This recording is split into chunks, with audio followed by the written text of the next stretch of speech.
Bonjour, je suis le professeur Ouraghi Samier, je suis maître de conférence au niveau du service d'ORL du CHU Mustapha d'Alger.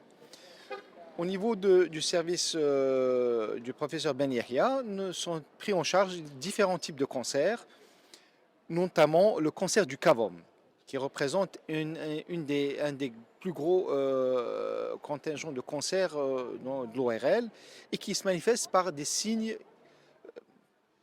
qui sont, on va dire, variés et nombreux, notamment des signes rhinologiques représentés essentiellement par une obstruction nasale permanente, unilatérale, peut-être des fois bilatérale, des épistaxis, c'est-à-dire des saignements donc, par le nez, soit en antérieur, donc saignements visibles, ou par des crachats derrière.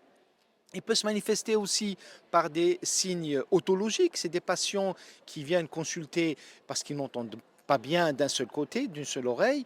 Et quand on découvre, quand on les examine, on découvre ce qu'on appelle une otite séromuqueuse n'est pas, qui doit nous orienter, qui doit nous faire plutôt rechercher un cancer du cavum, surtout chez l'adulte.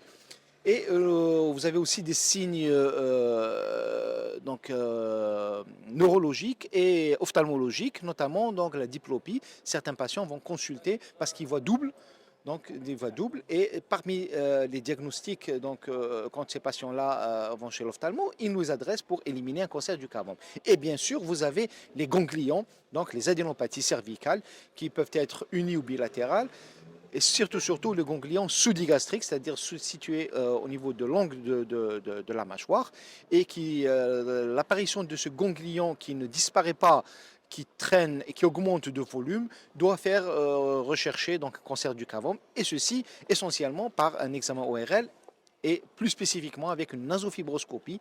Cette nasofibroscopie, c'est un fibroscope qu'on fait passer par le nez et qui va explorer donc, la région qui est située derrière le nez et à la recherche d'une masse et qu'on doit, donc c'est l'existence de cette masse-là dont nous incite à faire une biopsie et faire donc de la radiologie, donc essentiellement un scanner, une IRM, et pour confirmer donc la biopsie et le scanner IRM donc vont combiner, vont nous confirmer l'existence de ce cancer.